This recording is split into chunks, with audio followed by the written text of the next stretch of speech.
My name is Margaret Ann Windsor. I'm giving this as reference to my prior videos and to this one, the reason for making it. I was kidnapped in 41 from Buckingham Palace. My Uncle George VI, the illegal monarch who stole it from his brother, my father, King Edward VIII. Joe Kennedy, ambassador then, that's John's father. Roosevelt, the Rockefellers, Rothschilds, former American presidents, they were all part of the Freemasons, or what is the New World Order, or Trilateral.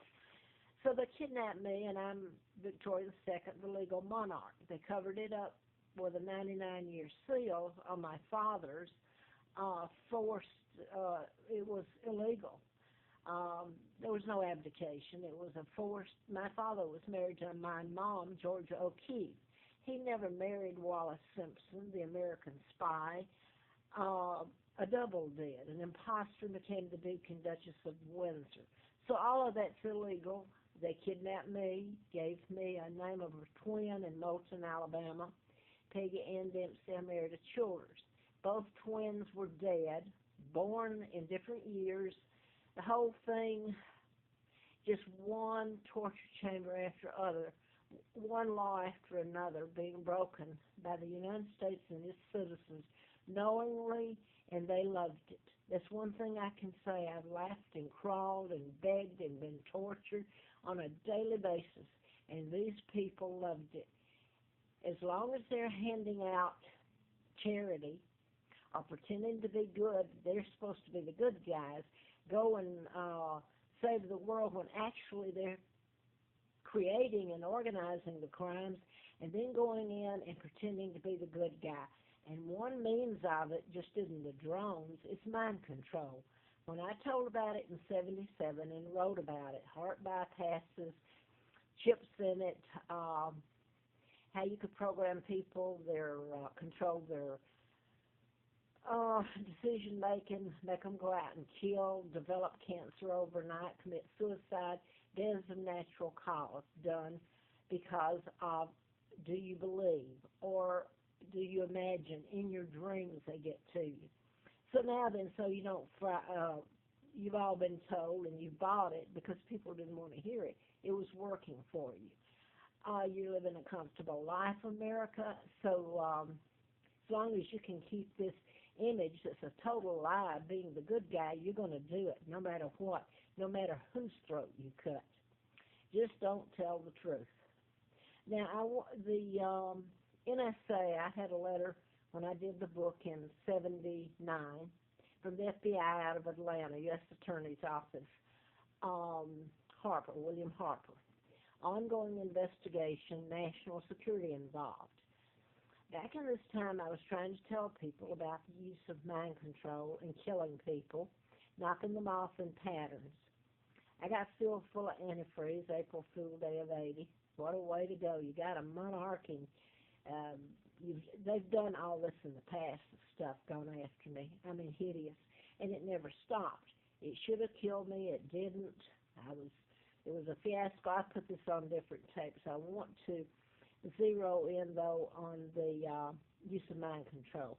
It wasn't just to go out and program mass people in other countries. You can make mass soldiers out of people and make it look like they're the killers when you're the one that's done the programming.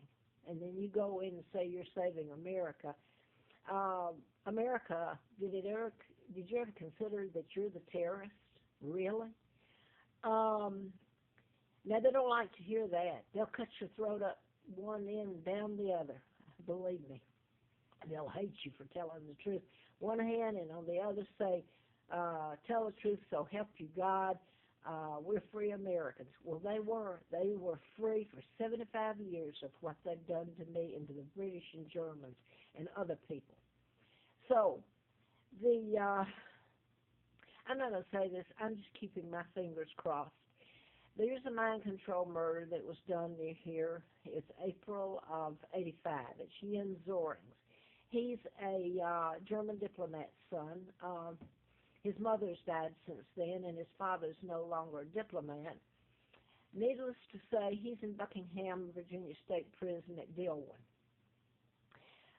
Elizabeth Haysom, who was in prison at Goochland, is still there. Now then, these murders were total mind control murders. They were prosecuted in Bedford. There's a whole scenario around it. But the thing is that the judge, Updike, and I'm telling the truth about people and naming names, and man, they come after me. They prosecuted this, and I want to read what people have made fun of or something, because, hey, hate the Germans, hate the Brits, you know. These yokels. Judge Sweeney also expressed admiration for Elizabeth when he summarized her sentence.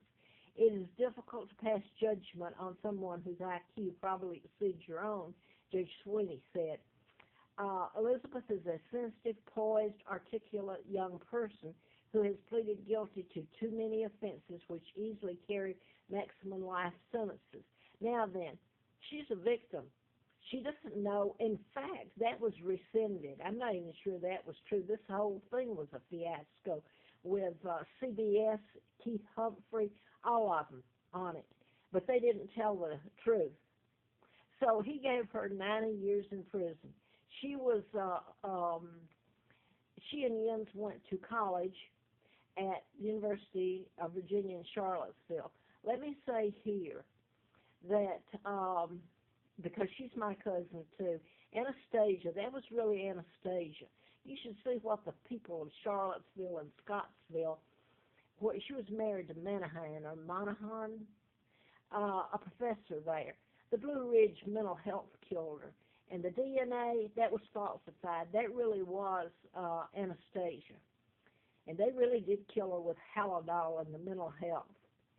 And no, I don't like it. These people are cold-blooded killers. Just give them the chance. So she was German. My family, Victoria, my married German, Albert, a lot of Germans were the ones that stuck by and helped me with the Brits. When my own uncle, part of the Windsors, and Elizabeth continued to steal. They're part of the New World Order. They worked for the Americans. So Jens called, I believe he referred to some of the Americans as yokels. Well, over here you've got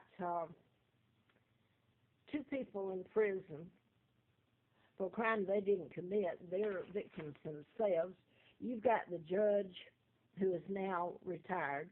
So Updike, excuse me for mispronouncing his name, because all these people around here know it. He replaced Sweeney. So all these people are guilty of what? Stop and ask yourself. The thing that gets me is Tim Kaine, the former governor of Virginia, was going to release the day before his tender as governor was up. He was going to release Jens, or at least let him go home and serve the rest of his time in Germany. Suddenly, Governor MacDonald is elected, and that's zilch. So you got people covering up that have known this forever. Now then, I'm going to show Cleveland was the attorney here for Jens, and he knows it. His other attorney said that he would, if he represented Jens, he would lose his license. They did. Internal Revenue went after him. And he had to move to Florida. Now then, here's just a picture of Jens and Elizabeth.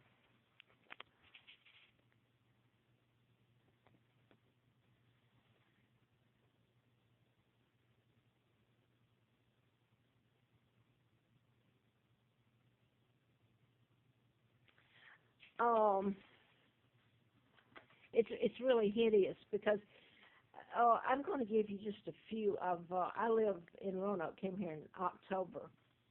A hell of a life if you call it living, but the Virginia Tech 33 that were the shootings. There's a list of them that they don't attribute to mind control. Well, they don't that one either. They say he was mentally ill. He shot himself. They say Holmes of the shootings in Aurora, Colorado, that he's crazy. They're giving him psychotic drugs. It's the most hideous thing you've ever heard of. Mind control is an invisible weapon. Goes back to the Tesla time when it was stolen in early 30s. You can create an illness. You can cure it. You can program people to do anything you want them to do, and it's all. How do you prove it unless you've done it in patterns and have someone backing it up? But here's, okay, I showed you Holmes. But here's another one. This is Eric Rudolph, who lived on the Appalachian Trail and at times was here in Roanoke. But they found him in Murphy, North Carolina, simply because the people programming him had him programmed to go there at 4 o'clock at night at a dumpster. Sounds like me, right? Trying to find food. Anyway, Scott was the name of the new policeman or detective that locked him up. So you got JFK and his mental health vision. Well, mental health is just another word in his words.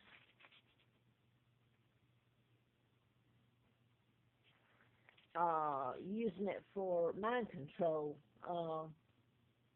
illegally locking people up and taking every civil right they've got away, even the right to think. So I'm going to stop. I'm not sure that's all I wanted to tell this morning. I wanted to say that when they run me from when I could get money, I had my jobs locked up. I was flown out at Flint's in '83 during a campaign, and he tried to help in the campaign. He did. I was going to show Hustler again because the front of it, because that's an attention getter. Because I'm not sure anybody's even, I get 1 or 2 views and nothing happens. I'm going to say that they used all the agencies here to run me, and my life has been a living hell. I'm chemical sensitive, and that's it. I get around certain chemicals, it's like turning on a light switch. It hits your nose, and I'm going to react. And I hurt. It makes my immune system attack itself, my liver, my kidneys. And when it's deliberately put in you, force-fed you in your apartment, and the cops are threatening you if you don't have a home and you go to that one, they're going to lock you up and call you nuts. Or if you go up in the mountain where they run me so that I could freeze and starve and have a place to be, and they come up there and spray me. And yes, they have. They've poured fuel and polyurethane. They've done everything to a bag when I worked to get it and carry it up. You know how far you have to carry it up the Appalachian Trail, and you freeze and you starve. And you've got the Rangers, the good old Rangers. Here's Eric Smith, who was one of them. And by the way, Bob Goodlatte was over the agriculture, which is over the Rangers. This is law enforcement, the agriculture, the Rangers. He knows all about this, and so does John Edwards, who's with the state of Virginia. He's a senator. Now, I thought John Edwards was a pretty good guy, and maybe Goodlatte. But how do these people, I was told when I went in, I've been in their office, and yes, they do know on many occasions in the past years, and this is going to have to cut off or it won't go. What I wanted to really say also was Americans are cock of the walk. You don't know them unless you walk in my shoes, and you see them as they are, not as they look in front of other people when they're really cutting your throat and dicing you up and laughing in your face. This is my father, King Edward VIII. I would like some justice, a whole lot, restoring his name in history, the truth, and what's been done to me and my kids, and to the British, to the Germans, and what the Americans have done. They're the most arrogant bunch of people that ever walked the face of this earth, and should finally be held accountable, not for just wiretapping, for my kidnapping and the torture they've done to me.